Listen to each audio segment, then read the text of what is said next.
요나서 1장 11절에서 17절. 바다가 움직이며 사나워짐으로 그때 그들이 그에게 이르되 우리가 내게 어떻게 하여야 바다가 우리를 위해 잔잔하겠느냐 하니 그가 그들에게 이르되 나를 들어 바다에 던지라. 그리하면 바다가 너희를 위해 잔잔하리라.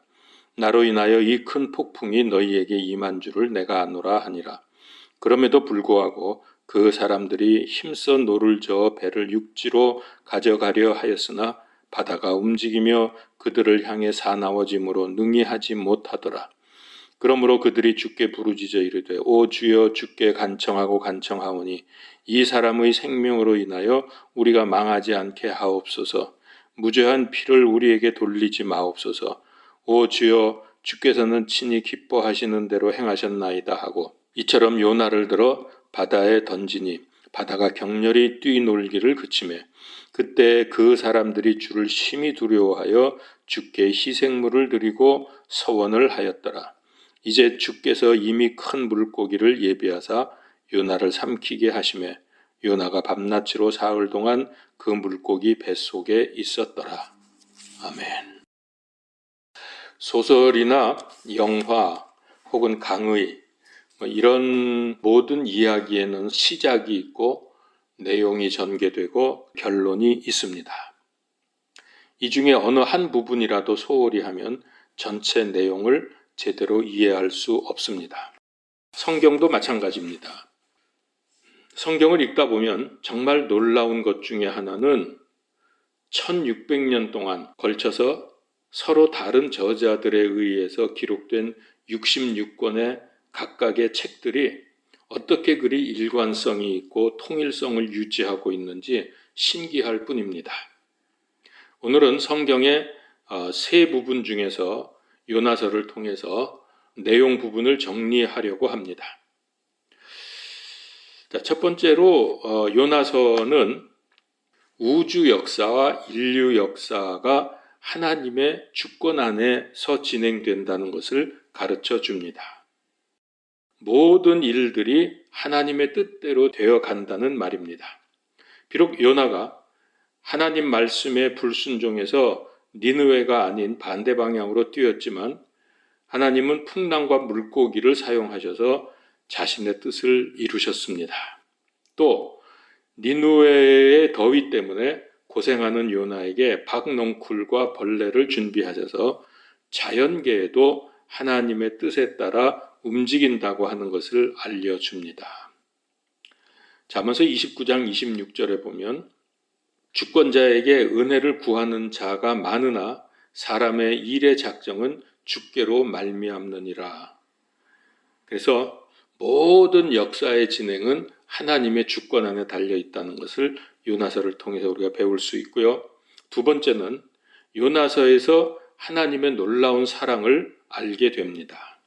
4장 6절에 보면 주 하나님께서 박을 예비하시고 그것이 위로 올라가 요나를 가리게 하셨으니 그것이 그의 머리 위에서 그늘이 되게 하여 그를 고통에서 건지려 하심이었더라. 이에 요나가 그 박을 심히 기뻐하니라.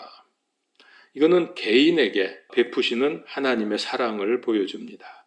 그 다음에 4장 10절에서 11절을 보면 그때 주께서 이르시되 내가 수고하지도 아니하고 자라게 하지도 아니한 박 곧 하룻밤 사이에 났다가 하룻밤 사이에 없어진 그 박을 불쌍히 여겼거든 오른손과 왼손을 분간하지 못하는 자가 12만 명이 넘고 또 많은 가축이 있는 저 큰 도시 니느웨를 내가 아껴야 하지 아니하겠느냐 하시니. 자, 이 말씀은 모든 사람, 모든 인류를 사랑하시는 하나님을 볼 수가 있습니다. 그래서 개인적으로도 하나님은 사랑을 베푸시고 또 전체적으로 인류를 향하신 하나님의 사랑도 참 놀라운 것을 여기서 볼 수가 있죠. 심지어 하나님께서는 우리를 얼마나 사랑하시는가, 우리의 타락과 범죄로 인해서 심판을 계획하셨다가도 보류하시는 큰 사랑을 요나서에서 볼 수가 있습니다. 자, 그러면 요나서의 하나님의 절대 주권과 사랑을 통해서 우리에게 무엇을 말씀하십니까? 몇 가지 중요한 신앙적인 교훈을 얻을 수가 있습니다. 첫 번째는 사람은 하나님의 뜻을 거슬러서 도망갈 수는 있어도 하나님의 뜻을 망칠 수는 없다는 것입니다. 1장 3절에 보면 요나가 주의 앞을 떠나 다시스로 도망하려고 일어나 욥바로 내려가서 다시스로 가는 배를 만나매 이에 그가 주의 앞을 떠나 그들과 함께 다시스로 가려고 뱃삭을 내고 그 안으로 들어가니라. 자, 이렇게 해서 하나님의 뜻과 반대로 지금 도망을 갔는데, 그런데 4절에 보면은 배가 파손될 큰 풍랑을 하나님께서 보내십니다. 그리고 2장 3절에 가면은 깊은 바닷속으로 던져져서 도망치던 요나의 방향을 돌이키게 하셨습니다. 그 당시 니느웨는 아수르의 수도로서 세계 최대의 대도시였습니다. 요나는 니느웨로 가서 회개의 복음을 전하라는 하나님의 명령을 들었지만은 하기가 싫었습니다. 왜냐하면 아수르는 조국 이스라엘을 멸망시켰고 또 수탈해 가는 그런 원수의 나라였기 때문입니다. 사실 누구라도 이 상황에서 그렇게 생각을 했을 것입니다. 그러나 성경은 놀랍게 이걸 가리켜서 불신앙이라고 말합니다. 누구나 가질 수 있는 생각임에도 불구하고 성경은 이게 불신앙이다 그럽니다. 그는 대언자로서 하나님의 말씀을 선포해야 될 사람이었는데 도망을 쳤기 때문입니다. 우리도 힘들면 믿음 생활을 잘 하다가도 또 그것이 해결되고 좀 된다 싶으면은 차츰 하나님을 잊어갑니다. 그리고 교회를 등한시합니다. 그러다가 결국은 하나님을 버리고 세상으로 도망가 버립니다. 이런 사람들이 꽤 많습니다. 그러나 이런 사람을 하나님께서 어떻게 다루시는가 우리는 요나서를 통해서 알아야 합니다. 이런 사람에게 나타나는 세 가지 현상이 있습니다. 첫 번째는 1장 3절에 보면 그가 욥바로 내려갔다 그랬습니다. 믿음을 떠나서 세상으로 나가면 일단 그의 믿음과 삶과 하나님으로부터 오는 은혜와 사랑이 내려갑니다. 하나님의 도성 예루살렘을 떠나서 여리고로 가던 강도 만난 사람이 자기 가진 것을 다 빼앗겼습니다. 뿐만 아니라 두들겨 맞아서 거의 죽게 되었습니다. 이것이 하나님을 떠날 때 영적으로 혹은 육적으로 일어나는 현상입니다. 세상에서 마귀를 만나서, 즉 강도를 만나서 믿음으로 가졌던 모든 것을 전부 빼앗기고 두들겨 맞고 거의 죽게 되어버립니다. 이런 예는 또 우리 주변에도 많고 성경에도 많이 있습니다. 삼손은 여자에게 빠져서 하나님을 떠났을 때에 그의 인생이 어떻게 되었습니까? 사사기 16장을 쭉 보면 세상 재미에 빠지니까 결국 마지막에 두 눈을 뽑히고 맷돌을 돌리다 죽습니다. 아브라함도 그런 경험이 있습니다. 흉년을 만나서 하나님께 의지하지 않고 이집트로 내려갔다가 부인을 빼앗깁니다. 믿음이 내려가면 오는 재앙을 알고 이렇게 내려가지 않도록 우리는 조심해야 합니다. 그래, 두 번째는 영적인 잠에 빠지게 됩니다. 요나서 1장 5절에 보니까 풍랑이 일 때 깨어 영적 대응을 해야 하는데 요나는 배 밑으로 내려가서 깊이 잠이 들었습니다. 영적 안일함에 빠져서 잠들면 어떻게 되는가 성경은 말씀합니다. 마태복음 13장 25절. 사람들이 잠든 사이에 그의 원수가 와서 곡식 가운데 가라지를 뿌리고 자기 길로 가매. 사람이 이게 자면, 특별히 영적인 잠에 빠지면 원수가 와서 그의 소득, 그의 곡식 가운데 가라지를 뿌리고 간다고 했습니다. 사람들은 편한 것을 좋아합니다. 조금 힘들거나 불편하면 피하려고 합니다. 그러나 디모데전서 4장 8절에서 육체의 훈련은 유익이 적으나 경건은 모든 일에 유익하며 현재의 생명과 다가올 생명의 약속을 지니고 있느니라. 자, 그래서 육체의 건강도 중요하지만은 영적인 건강을 위해서 시간을 내십시오. 영적 생활을 성공하면 마귀가 건드리지 못합니다. 이사야서 40장 31절 오직 주를 우러러 바라는 자들은 자기 힘을 회복하리니 그들은 독수리같이 날개치며 올라갈 것이요 달려가도 피곤치 아니하고 걸어가도 기진하지 아니하리로다. 그러니까 하나님으로부터 도망을 쳐도 큰 풍랑을 통해서 다시 부르시는 고통을 당해야 합니다. 만일 요나가 물고기 뱃속에서 토해져 나왔는데도 불구하고 또 도망친다면, 그래서 불순종을 한다면 제 생각에는 요나의 인생은 완전히 망가지고 하나님은 대신 다른 사람을 불러서 자신의 계획을 이루실 것입니다. 그 다음에 세 번째, 그러면 우리 삶이 추락할 때 어떻게 해야 하는가? 우리가 어떻게 이 문제를 해결하고 회복을 할 수 있겠는가? 그거는 간단합니다. 방향을 돌려서 이제 하나님을 바라보며 돌아와야 합니다. 요나를 보죠. 그는 계속 내려갔습니다. 욥바에서 배 밑으로 내려갔고 또 배 밑에서 바다에 빠졌고 거기서 물고기 뱃속으로 들어갔고 그리고 2장 2절에 보면은 지옥까지 갔다 그랬습니다. 그리고 3절에 깊음까지 내려갔고 6절에서는 산들의 밑바닥까지 내려갔습니다. 완전히 추락하는 인생이었습니다. 자, 오늘도 믿음이 내려가서 완전 밑바닥까지 추락한 사람들이 있습니다.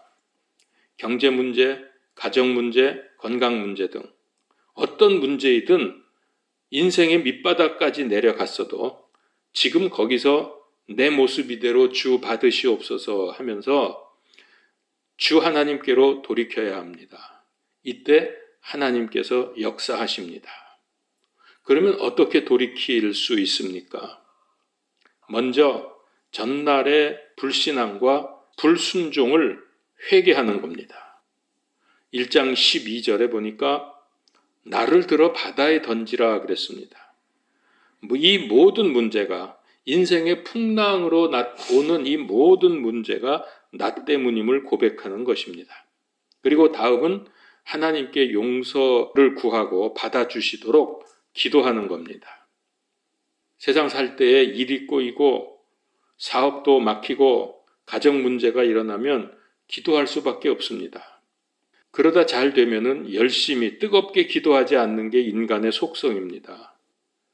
그러나 기도는 하나님께 소망을 두고 하나님을 붙들면 된다는 믿음을 가진 사람이 기도하게 됩니다. 사람이 바닥까지 떨어지고 사방이 막히면 겸손해지고 위를 바라볼 수밖에 없죠. 이런 사람이 기도를 하게 되는 것입니다. 이래도 기도 안 하는 사람은 할 수 없지만은 그건 불신자죠, 완전히. 우리가 회개하고 그 다음에 기도해야 된다는 것을 요나서가 우리에게 알려주고 있습니다. 그리고 나서 보니까 감사를 합니다. 2장 1절에 보니까 요나가 기도를 시작하게 되는데 9절에 가니까 나는 감사의 목소리로 주께 희생물을 드리며 내가 서원한 것을 갚겠나이다. 구원은 주께 속하나이다 하니라. 자, 지금 요나가 어떤 상황입니까? 그 끈끈하고 답답하고 냄새가 진동하는 물고기 뱃속에서 사흘 동안 굶으면서 고통과 괴로움을 당하는데 거기 무슨 감사할 것이 있겠습니까? 그런데 요나는 하나님께 감사했습니다. 감사의 이유가 뭔가 하면 구원이 하나님으로부터 온다는 것을 알았기 때문입니다. 자, 이렇게 기도하고 감사를 했더니 즉시로 응답이 왔습니다. 2장 10절에 주께서 그 물고기에게 명하심에 요나를 육지에 토하니라. 자, 드디어 기적적으로 요나가 살아났습니다. 그러니까 이거 우리말로 하면 예수 그리스도 안에서 구원받고 기도 응답 받는 것, 그거를 받은 거죠. 그 고통 속에서 구원의 진리를 깨닫고 하나님께 감사를 하니까 즉시로 해결되고 살아나게 된 것입니다. 자, 그러면 이제 여기까지 오면은 하나님이 어떻게 하시는가 하는 것을 우리가 보는 게 중요합니다. 하나님은 새로운 기회를 주십니다. 3장 1절 2절에 주의 말씀이 두 번째 요나에게 임하니라 이르시되 일어나 저 큰 도시 니느웨로 가서 내가 네게 명한 바 그 선포할 것을 그곳에 선포하라. 네, 이게 첫 번째 명령과 같은 내용, 즉 다시 한번 기회를 주는 거죠. 불순종으로 첫 번째 기회를 놓쳤다가 회복된 요나에게 두 번째 기회를 주십니다. 누가복음서 15장에도 보면 돌아온 둘째 아들 이야기가 있습니다. 거기에서도 모든 것이 풍성한 아버지 집을 떠나서 세상을 향했던 이 둘째 아들이 완전히 추락해서 끼니를 잊지 못할 지경이 되었을 때 회개하고 돌아오니까 아버지가 다시 받아들였고 그에게 아들로서의 새로운 기회가 주어지게 되었습니다.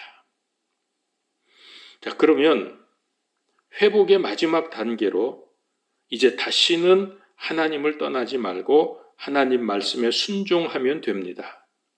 기회가 주어졌을 때 그 기회를 잘 사용하면서 이제 불순종하지 말라는 거죠. 그래서 3장 3절에 이에 요나가 주의 말씀대로 일어나 니느웨로 가니라. 드디어 순종을 합니다. 이제 니느웨는 사흘 길을 다닐 만큼 힘이 큰 도시더라. 이 큰 도시에서 요나가 하나님의 그 회개의 복음의 말씀을 선포하게 되죠. 그러니까 반대로 도망치던 요나가 돌이켜서 이제 순종 생활을 하게 됩니다. 근데 문제는 그 과정 속에서 어마어마한 고통을, 죽음의 고통을 당한 거지요. 자, 그러면 우리가 절박한 환경에 떨어져도 절대로 낙심하거나 좌절하지 말아야 할 겁니다. 비록 추락을 했어도 하나님을 바라보면 하나님께서 손을 들어 일으켜서 세워 온전하게 해 주십니다. 바른 위치에 세워 주실 것입니다. 둘째 아들도 아버지 집에 돌아온 후에 순종하면서 더 이상 아버지를 괴롭히지 않았습니다. 자, 오늘 요나서를 가지고 우리가 우리의 인생에 하나님께서 어떻게 역사하시는가, 그리고 우리가 실패했을 때, 우리가 실수했을 때 어떻게 해야 되는가 하는 것을 배웠습니다. 자, 이 핵심 사상 세 가지를 다시 한번 정리하겠습니다. 첫 번째, 하나님으로부터 도망해도, 우리 사람이 하나님으로부터 도망해도 하나님은 뜻을 돌이키거나 포기하지 아니하고 다시 부르신다는 것입니다. 하나님의 절대 주권입니다. 두 번째, 불신앙으로 추락된 인생이 된 사람은 깨닫는 즉시 하나님을 바라보며 돌아오면 됩니다. 이때 회복하려고 인간이나 환경을 바라보면 안 됩니다. 왜냐하면 그것들도, 즉 인간들이나 환경, 이 모든 것도 하나님께서 주관하시기 때문입니다. 하나님만 바라보아야 합니다. 세 번째, 돌아온 사람에게는 하나님께서 제2의 기회를 주십니다. 새로운 기회를 주십니다. 이 기회를 잘 붙들고 하나님의 뜻을 이루어야 합니다. 자, 이 세 가지 중요한, 우리 인생의 중요한 신앙 교훈을 요나서에서 우리가 받게 됩니다. 인생의 귀한 깨달음이 있기를 주의 이름으로 축원합니다. 기도합시다. 하나님께서 우리 인간의 폐역을 회복시켜 주시고 또 구원으로 인도하시기 위해서 얼마나 놀라운 일을 감당하셨는지 우리가 예수 그리스도 믿고 구원받게 된 것을 감사하고 또 주님을 찬양합니다. 그럼에도 불구하고 우리는 인생에서 또 하나님을 떠나고 하나님을 반역하고 불순종하며 인생이 추락하는 그런 경험들을 반복하고 있습니다. 우리가 분명히 이요나서를 통해서 이 세 가지 주신 진리를 잘 회복하고 깨닫고 늘 주님 안에서 살아갈 수 있기를 원합니다. 모든 것이 하나님의 뜻 안에서 하나님의 주권 안에서 움직인다고 하는 것을 우리가 분명히 깨닫게 하시고, 그리고 우리가 잘못했을 때, 추락할 때에 돌이켜 주님을 바라보고 돌아올 수 있는 믿음을 갖게 하여 주시옵소서. 그리고 주님께서 새롭게 주시는 기회를 잘 사용해서 하나님께 영광 돌리는 삶이 되게 하여 주시옵소서. 하나님, 이 진리를 깨닫게 하신 것을 감사하옵고 주 예수 그리스도 이름으로 기도드리옵나이다. 아멘.